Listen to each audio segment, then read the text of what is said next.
idol, nandito tayo ngayon sa ating area. Meron ako sa inyo papasilip, may bagong-bago tayo ngayon na bahay kubo sa mga gusto ng bahay kubo. Yan, papakita ko sa inyo mga brothers, mga idol. Baka magustuhan nyo yung mga interesado. Natin, papakita ko. Kumbaga hindi pa siya talaga hindi pa siya natatapos dahil pinapagawa pa nga natin. Pero papasyal ko sa loob. Pasukin natin dito. Ito yung niya. Pero hindi pa siya totally tapos. Gawa. Ayan yung niya. Tsura. Ito pingganan. Tapos dito kwarto. Tapos ganda ng pagkagawa niyan mga brothers, mga idol. Pang small family na to. Paglabas mo dito, terrace. May kwarto pa dito. Pagpasok mo dito sa kabila, may kwarto. Pero lahat to may pinto mga brothers, mga idol. Kaya nga lang, hindi pa siya natatapos. Pero malapit na. Nasa 95% na siya. At ang kisama niyan, puro mga plywood. Magandang gawa niya.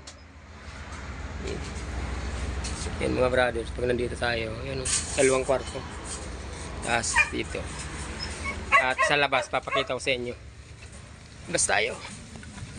Yun. Nasa na siya, 95% na mga brothers. Idol. Yan yung ikot natin yung yan yung natin, bagong bahay kubo. Yan. Ikot natin. Available yan mga brothers. Sa mga gusto, PM kayo. At saka kung meron kayong mga gustong disenyo, sabihin nyo sa amin at papagawa natin yung gusto yung disenyo. Yan, magandang pagkagawa niyan mga brothers. Mga brothers, ito yung kubo natin na ibinibinta natin. Sa mga gusto mga brothers, mga idol, PM nyo ako. Yan ang nasa screen yung ating cellphone number. Pag-uusapan natin kung magkano yung kaya nyo. At available po tayo mag-deliver sa Laguna, Batangas, Cavite.